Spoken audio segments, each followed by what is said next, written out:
Welcome to the Blogger Genius Podcast, brought to you by Milo Tree. Here's your host, Jillian Leslie. Hello, everyone. Welcome back to the show.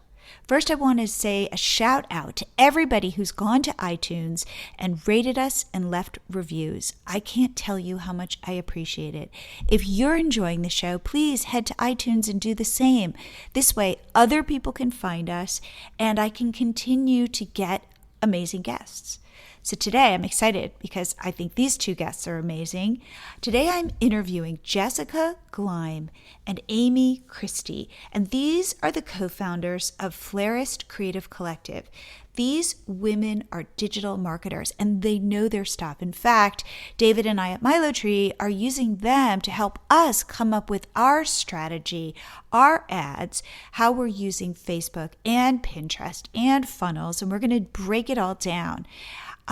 In today's world where as a blogger, as a creative entrepreneur, you need a strategy, I think this will help you come up with your own strategy and learn from these two smart women.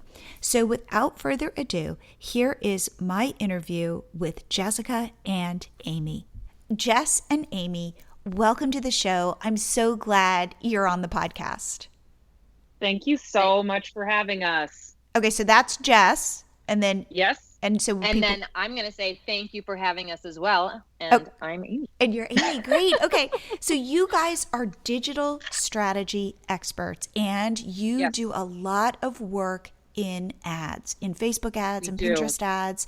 So can you guys share with me? So we met at Alt Summit and Jess, you were speaking about ads and I was really blown away with I just felt like you knew what you were doing and I needed to work with you. And so I reached out to both of you and we've been doing some work with Milo Tree, which we can talk about. But before we do that, will you guys share your entrepreneurial journey and how you guys hooked up? Absolutely. We'd love to. Amy, is it okay if I dive right in? Sure, babe. Sometimes I'm the chattier one of the bunch. So you'll usually hear my voice a little bit more. So quickly and briefly, Amy and I both have fine arts backgrounds. We both are creatives at heart.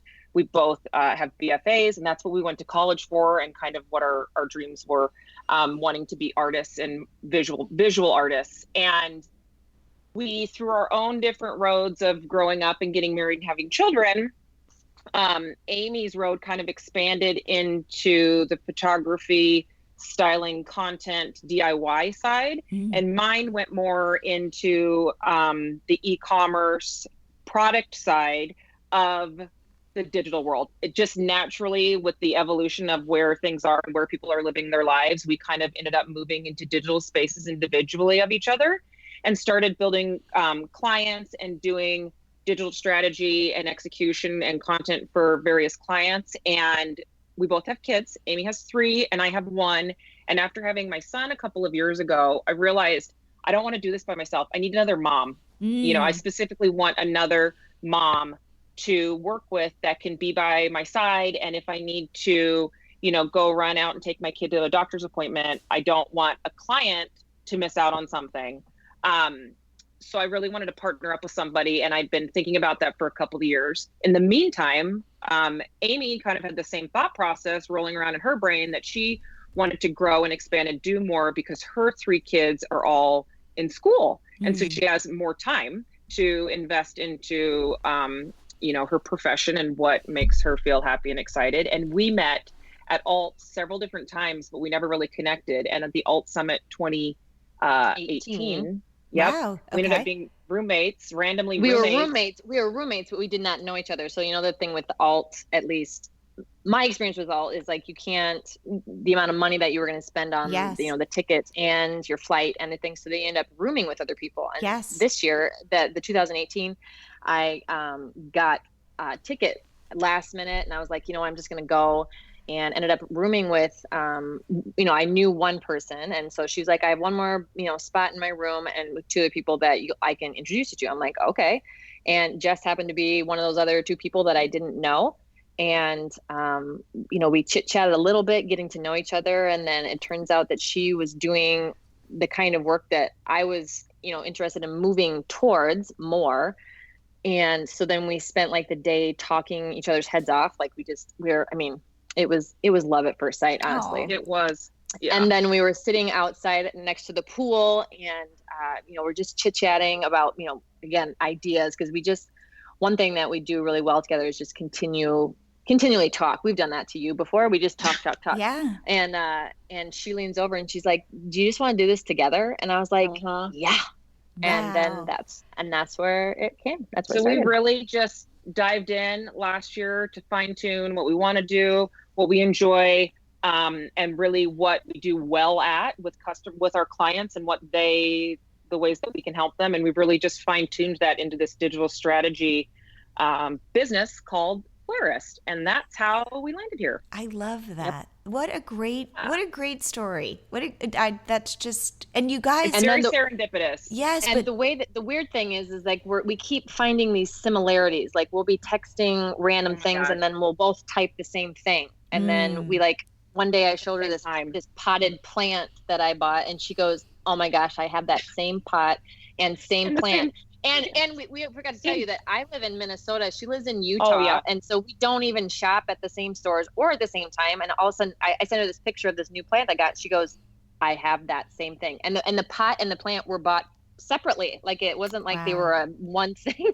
So we keep finding things like that too. So we just feel I know that I feel super blessed to have found Jess, and again, serendipitous, like she said. And we are, even though sometimes we have days where we're like, oh my gosh, what are we doing? I am so thankful to have found her and to be doing this with her. Oh, that's okay. And I will say, working with both of you, it seems like you guys have known each other forever. It sounds like you were like college roommates, or you grew up together. Yeah, like it's amazing that you just put this together a year ago.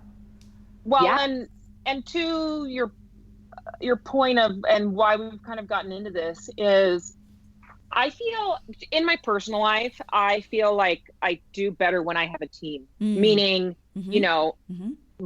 I have a family success team, and that's childcare provider, my husband, obviously me, my mom, my sister-in-law, right? And those people really help make sure that I feel like I can be an awesome mom.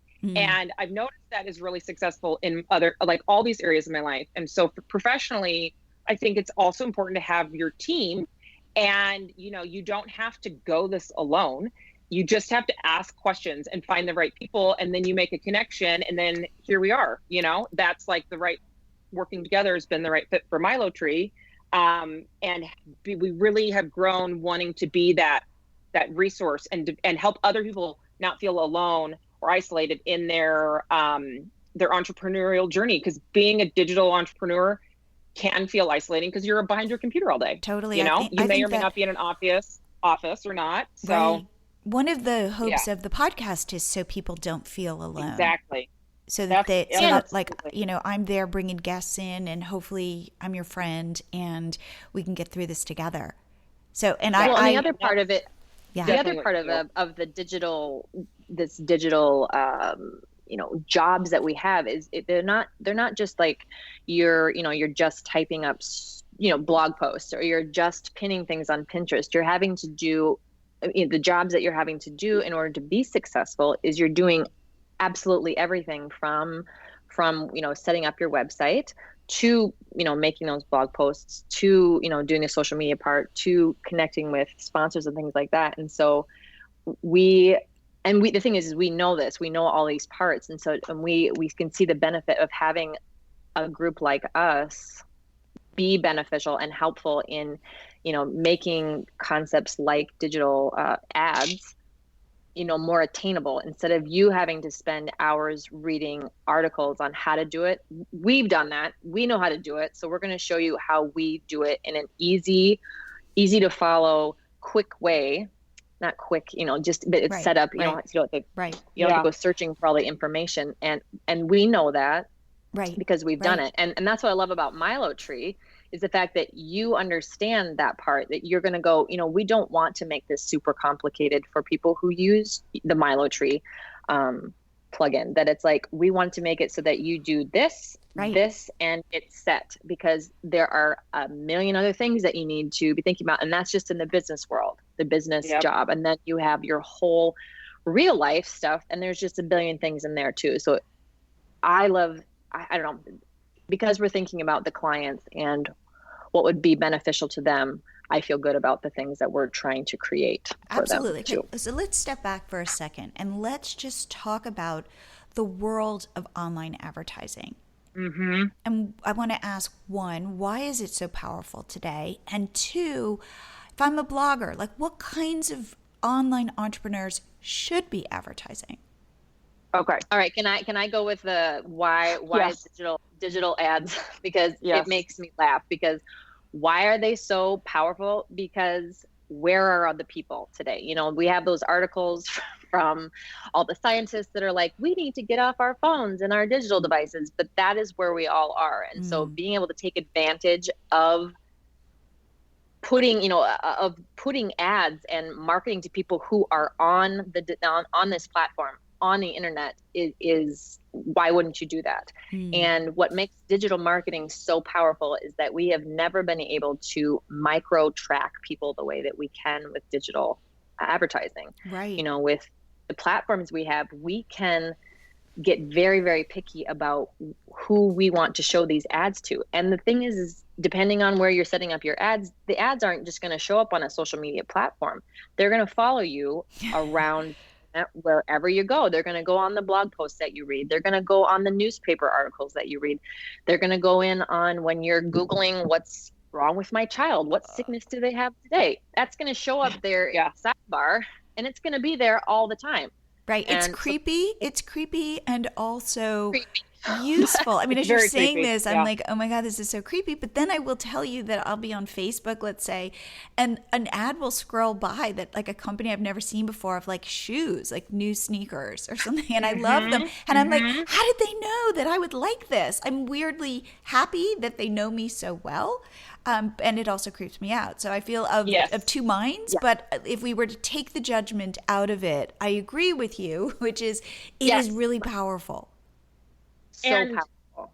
Because there's so much data tracking, it makes digital advertising very inexpensive. Yes. So thinking of it like thinking of various ad platforms. And when we say an ad platform, Google is an ad platform. You may have heard the term, Google cost per click advertising, like that's a platform.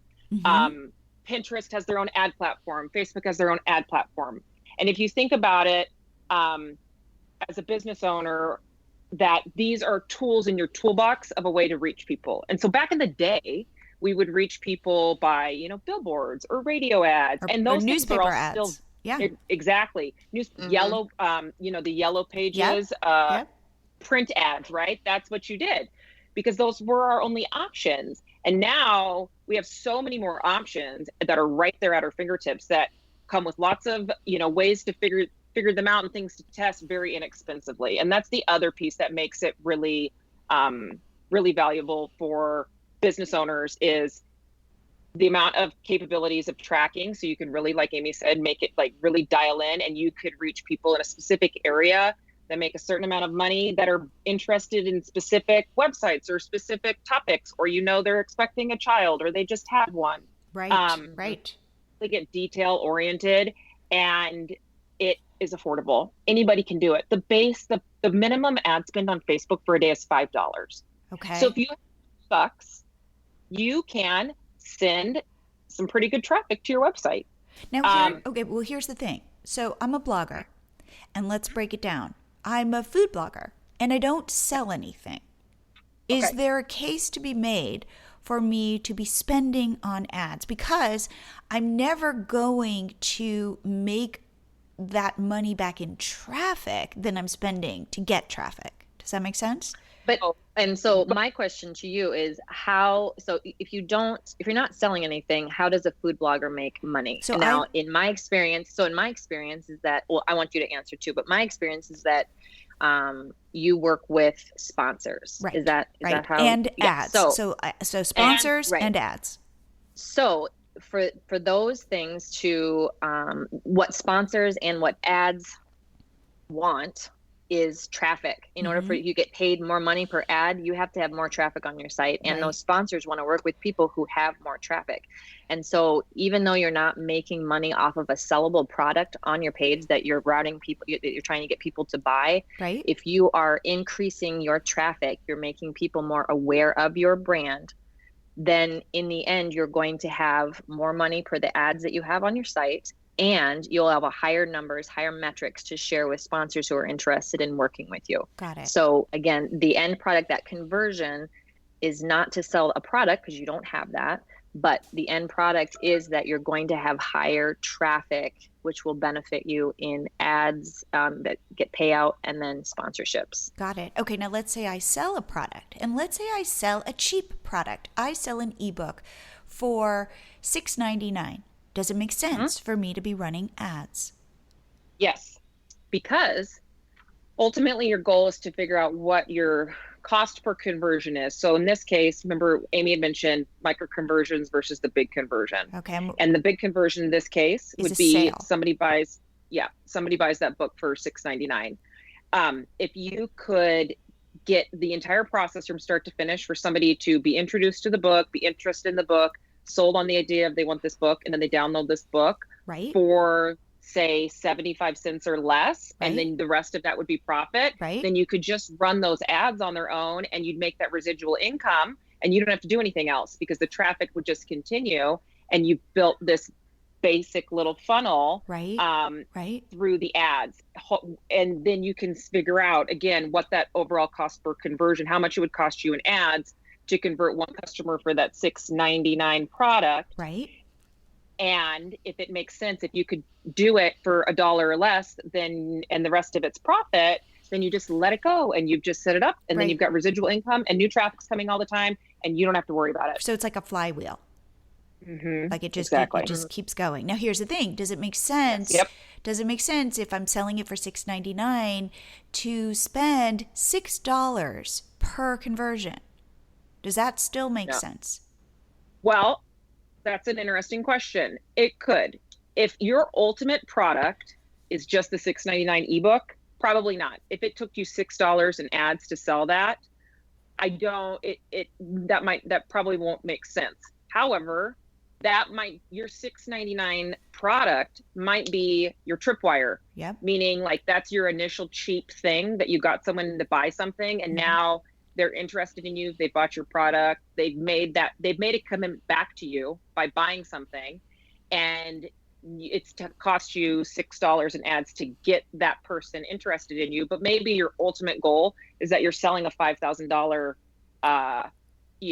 course on your own lifestyle photography or some bigger thing. That would, maybe it's a step into your bigger book or your bigger plan or your bigger something. Maybe that does make sense in your funnel. So if it's part of a micro conversion where again the final conversion is a larger amount, then it would make sense. But if like your major conversion is spending $6 to get someone to pay $6.50, there probably needs to be some modification to the funnel that you don't have things optimized correctly. You don't have the goal, the objective of the thing is not set up correctly. Okay, now how about that? Okay, so the what you're saying though is like if you are selling a $6.99 product and you can figure out a way to in ads to sell it for $6, it might make sense for you to be thinking about larger ticket items and using these people as to think about your business and how you might be able to create new things. If you were able to create an ebook, chances are you could create more and sell it for a higher ticket price.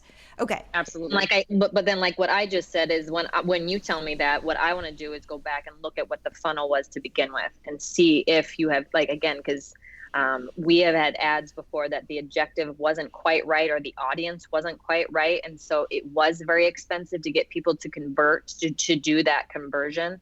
And then we have, gone back and gone, if we just adjusted this just a little bit, then, the price goes down. So yes, there is the part of adding other things that do cost more, but then what I want to do is go back and look at that conversion funnel to see what you've done and things like that, and optimize. Hey, are you a blogger or entrepreneur who loves their business but is a little overwhelmed with all that you have to do in a day? Well, you are not alone. We all feel this way. So I want to share a pop-up tool that will increase your social media followers, grow your email list, build your traffic, and it is called MiloTree. MiloTree is a pop-up app that my husband David built for our first site, Catch My Party. In the 4 years that we've been using the MiloTree pop-up on Catch My Party, our Pinterest account has grown exponentially to over 1.1 million followers. And our Instagram has grown to over 160,000 followers. And these social networks now drive millions of page views to our site every single month. MiloTree works to grow followers on Pinterest, Instagram, Facebook, YouTube. It'll grow your sales on Shopify or Etsy, and it will even grow your email list. You can focus on growing one platform at a time or switch between several. The choice is yours. MiloTree. It's easy to install. You can do it in under 3 minutes. It's completely optimized. Right now, you can get your first 30 days for free. Just go to milotree.com to sign up for your free trial. If you are not converting your site visitors into followers, subscribers, and customers, you need to change your strategy. To take the first step, head over to milotree.com and start your free trial. There's no risk, and you'll be joining thousands of other professional bloggers who are already using MiloTree to grow their businesses. As a bonus, once you sign up, I'll send you valuable business tips each week to help you continue to accelerate your growth. You can't be everywhere all the time, so let MiloTree work for you. It's fast, it's easy, and it gets results. So what are you waiting for? Head to milotree.com and start your free trial. Okay, so here's my next question. So much of digital advertising is just what you were saying, which is, I need to test this, I need to test that. And we can get into what we've done for MiloTree and how you found an interesting realization in terms of targeting. How much do you need to spend to learn? Not a ton. Really? So the way we work is, and we're almost always working with people that are budget conscious, and we have our own business and we're budget conscious. So the first thing to get started and where you'd want to start is thinking about the top of your funnel, which is what we refer to as cold traffic, meaning if you're trying to bring traffic into your website and you're trying to guess who those people are and who you'd send your ads to, you can build a campaign, like I said, for $5 a day, and you could try a couple of different audiences with a couple of different creatives and let that run for 2 or 3 weeks and see. It makes a difference. It's different per project, but usually in our case, if we can test out some cold traffic and it's less than 70 cents a click, and we'll let that run for about a week or two, we can learn enough to make a decision to move on to the next phase and the next part of working with that budget, and learn enough to figure out what audience is working and which type of creative people are responding to better. And that's not a terribly big or for us at least, like a time consuming project, setting up and thinking through it, just at least what one $5 cold traffic campaign would look like. If it's costing you more than $1 or $1.50 to send someone to your website, then like Amy said, it's probably not set up correctly. But if you can get it below 70 or 60 cents just out of the gate, and let that go for a little while and see what happens, and if the price can fluctuate, then you can stop and reevaluate and make changes and move on to the next step in your funnel. Okay, and I just want to say to the audience that Jess and Amy are coming up with a course where they are going to walk you through how to set all this up so that you don't necessarily have to hire them as consultants, but you can kind of DIY this with their guidance. Absolutely. Because Thank again, you for mentioning that. As you're talking about this, I could see my audience getting excited on one hand and overwhelmed on the other hand going, Right. I don't even know how to, what is this? Oh. What do you mean Right. different audiences and testing different ads?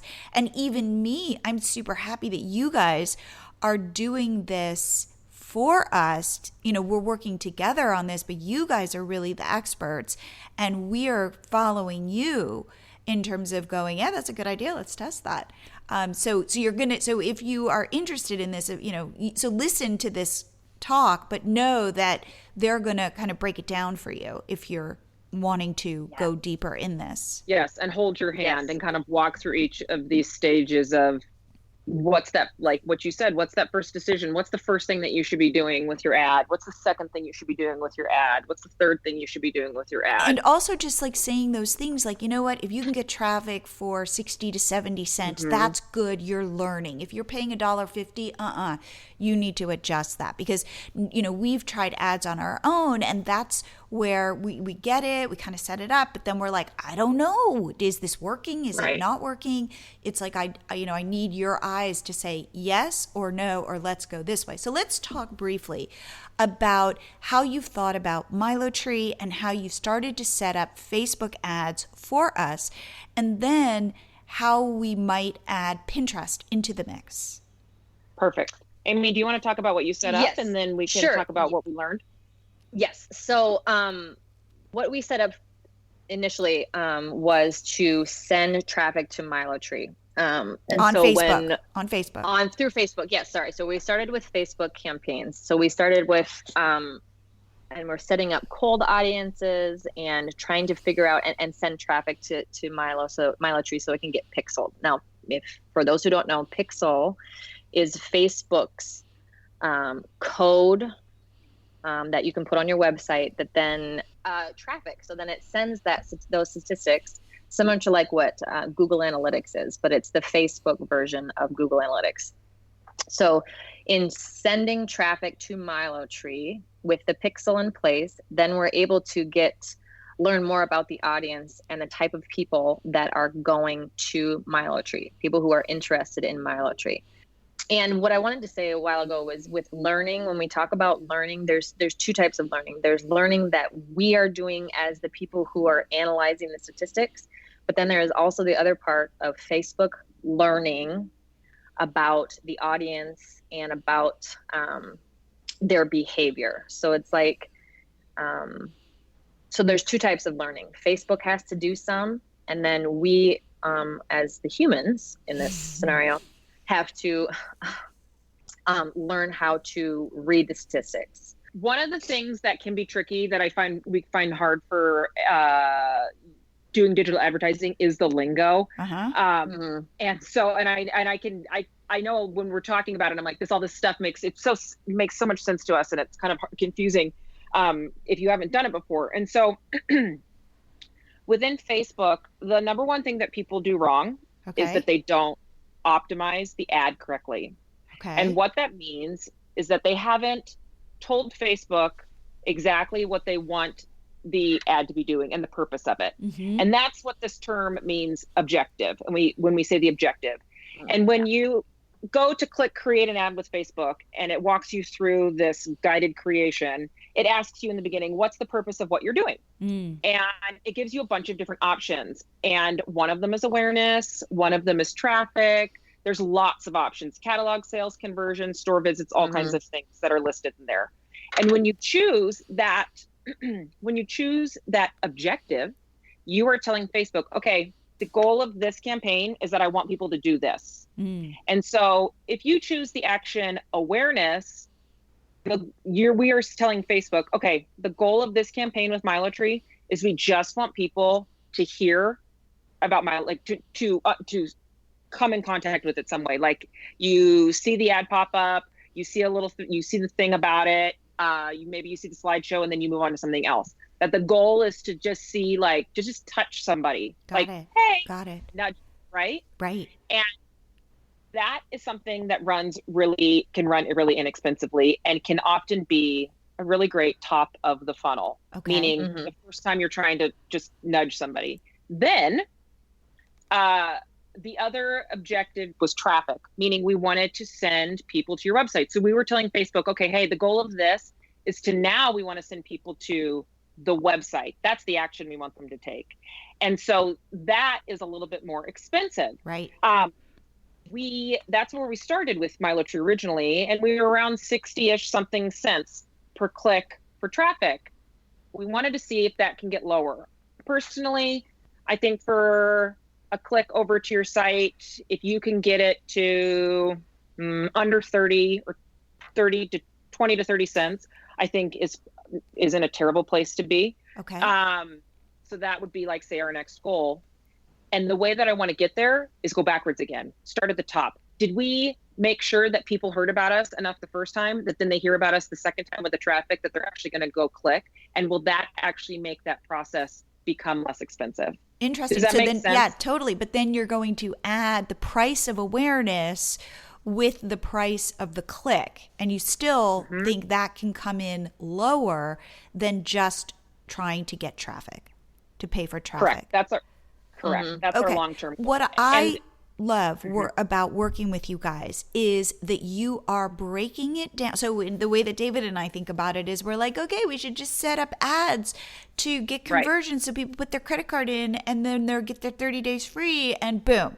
And I like that you guys are like, no. Like, I just did a podcast yesterday and we were talking about marketing as dating. And that it is like the little glance across the room. And then it is the kind of like, hey, I'm going to move a little bit closer to you. And then I'm going to see if you're talking to one of my friends and I can come on over and just even join the conversation. And that you guys really think about it like that. I think David and I kind of rush to the, hey, you want to go on a date or you want to get married?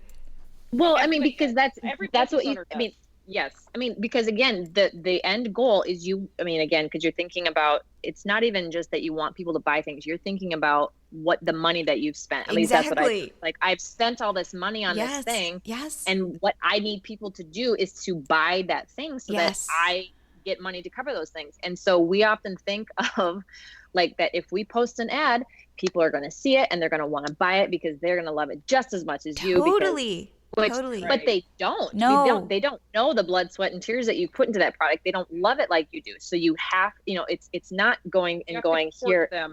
You have to court them. You have to say, oh my gosh, look at this. Aren't our little icons cute? I mean, again, MiloTree's icons are just the darlingest thing. Oh. And then it's like, oh my gosh, this thing could make my life easier. Ooh. And and then you start seeing them and that ad keeps falling around. They're thinking, gosh, it would be really nice if I had something that would help me convert my followers into social media. Yep. Exactly. That kind of thing. Pertaining to MiloTree, obviously. And then, again, it's going to follow them around. And then the next part is like, oh my gosh, I can sign up for, free 30 days. And so it's like, oh, well, why wouldn't I do that? I'm going to test it out. Right. And then after they try your product, then they're going to go, oh my gosh, I really do need this in my life. It was so simple. It is converting things to me. But you had to have had all those other things in the funnel for them to, it can't just be, oh my gosh, I'm going to sign up for this and I'm going to, spend my money right away. You have to have all those other little steps. Yes. And I like that you guys think this way. And I like that you are holding us accountable in the way that like, we're like, let's just, have them pull out their credit card. Well, and it's like, I love the dating analogy so much because it makes total sense. You can't ask someone out on a date and to marry you in the same night.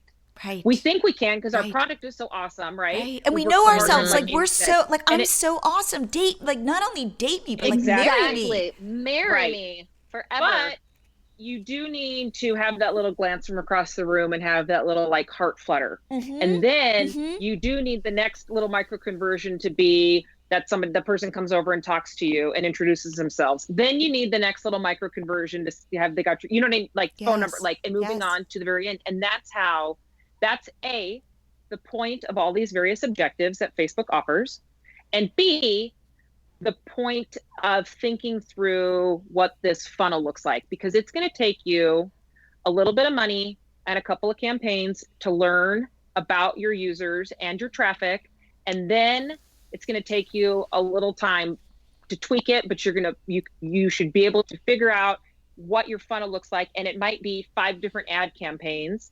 And somebody moves from one step to the next step to the next step. And then they become not only a converted customer, but a loyal, happy customer who so enjoys MiloTree that they go tell all of their other influencers or share that as new information in their Facebook group for bloggers. No, here's the thing. That's, can you see where then somebody is falling off? Like, let's say, okay, so it's like the dating analogy, right? So I see this cute guy across the way and I give him like a little smile and he smiles back, and then I kind of move over a little bit and he's talking to one of my friends and I walk over, and then somehow he like hears me open my mouth and he leaves, right? Yeah. Like I said something bad or who knows what, or I had spinach in my teeth and he is gone.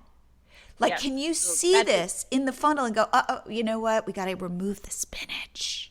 Yes. That's another benefit of digital marketing, is that we, and again, it depends on your platform. It depends on the integration, but with the Facebook Pixel, we are able to kind of keep track of, good Lord, Jess, what's the word I'm looking for? Everybody basically in the funnel process. So Facebook calls them events. Okay. And once you set up your Pixel correctly and you set up your events that are specific to your website, you can track when people complete a purchase, when they fill out your opt-in for your lead magnet. We can see where people didn't complete their registration.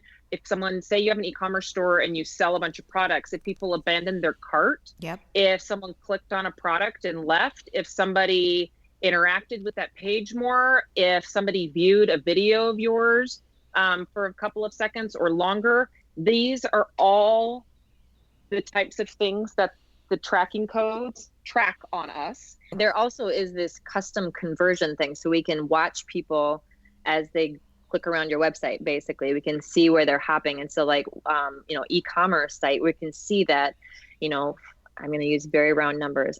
See that 200 people got into the shopping cart, or even got into where they're entering their credit card information.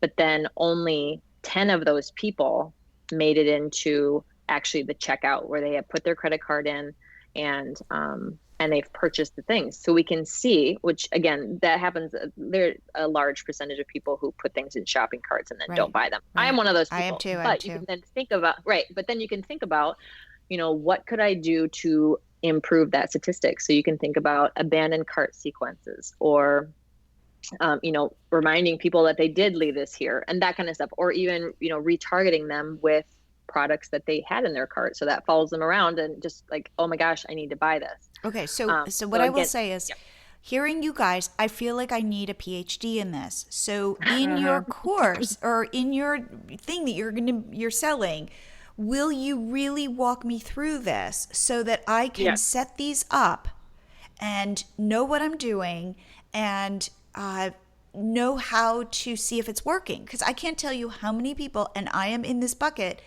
who have tried ads, gotten so frustrated, felt the money like dripping through, and then said, screw this, and turned them all off.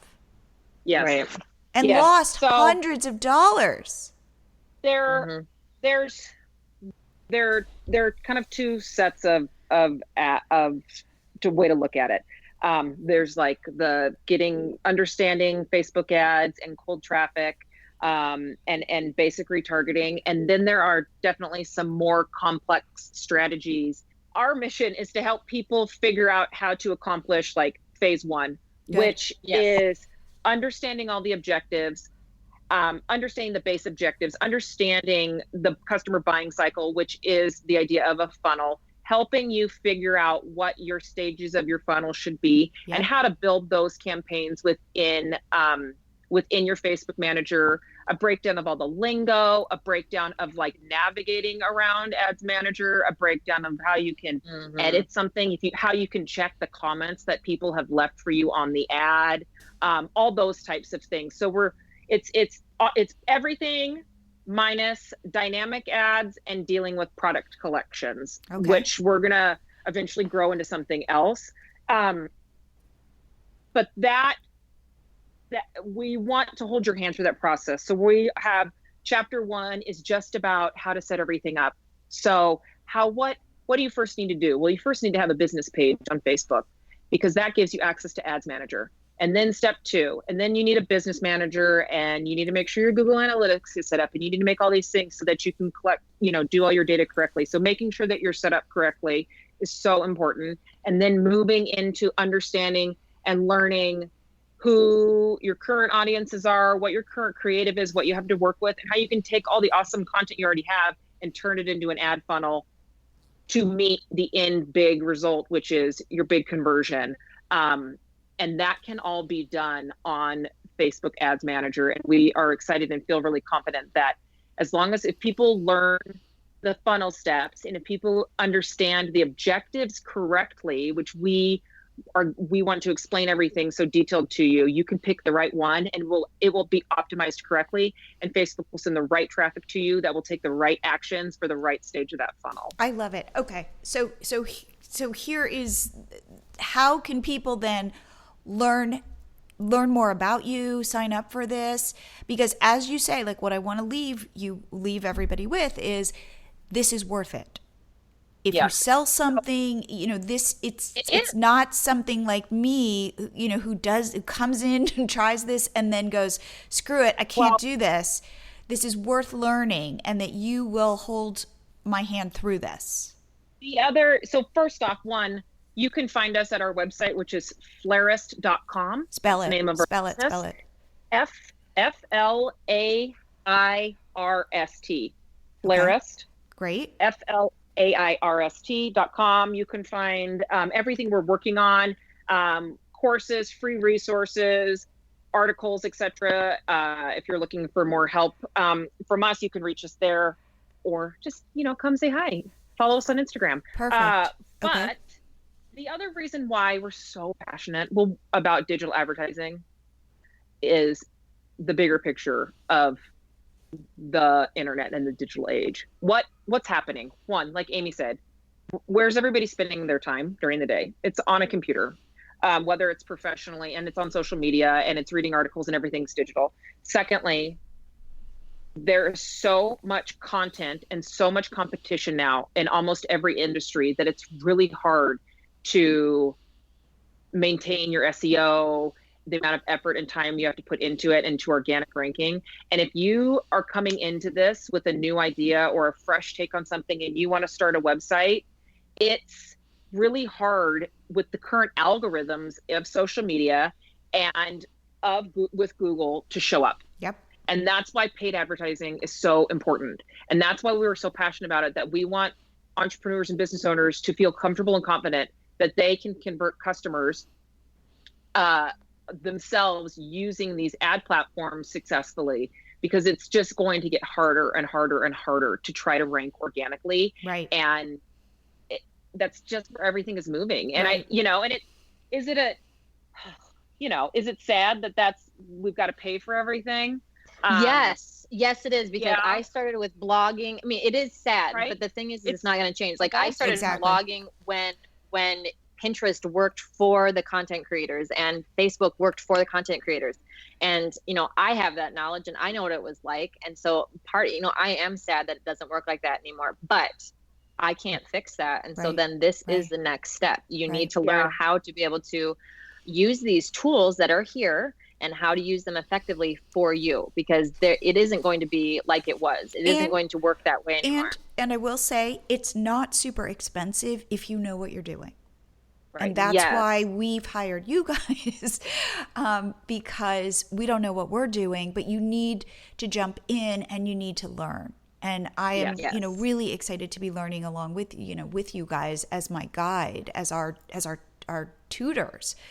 Because we feel like we can't just get sales by creating great content for SEO, that we need that added piece to our business. So I want to thank you guys, and thank you for being on the show. And I feel like for my audience, like, learn from these two, because they know what they're doing and they'll break it down for you. And they're like nerdy smart about this.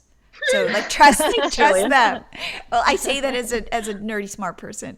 I love it. So trust them is what I would say. So you guys, will you come back to talk more ads, like how to do, we didn't even get into Facebook and Pinterest and how to use them together, because there are all these cool ways that you can do stuff. So will you come back on the show? Oh my gosh, we'd love to. As you can tell, we like to talk. And there's a lot to talk about. I love it. Yes. We could talk about this for days on end. We would love to come back. Thank you so much for having us. We hope you and your audience learned something new, and hopefully could at least take one tidbit away from today's episode. Yes. Okay, so reach out to these guys. And again, thanks you guys. And we will be talking as we move forward on this journey. And we show what kind of awesome campaign we're doing with Milo Tree. Perfect. Awesome. Awesome. Well, thanks you guys. I hope you liked my interview with Jess and Amy. Hey, if you are already using Milo Tree and you like it, like most of our customers do, join our affiliate program and you can make some extra money. Go to milotree.com, scroll down to the bottom of the page, and you'll see where you can join our program. We pay $20 per conversion. So shout it out, share it with your friends, all that stuff, and make some extra spending money. And I will see you again here next week.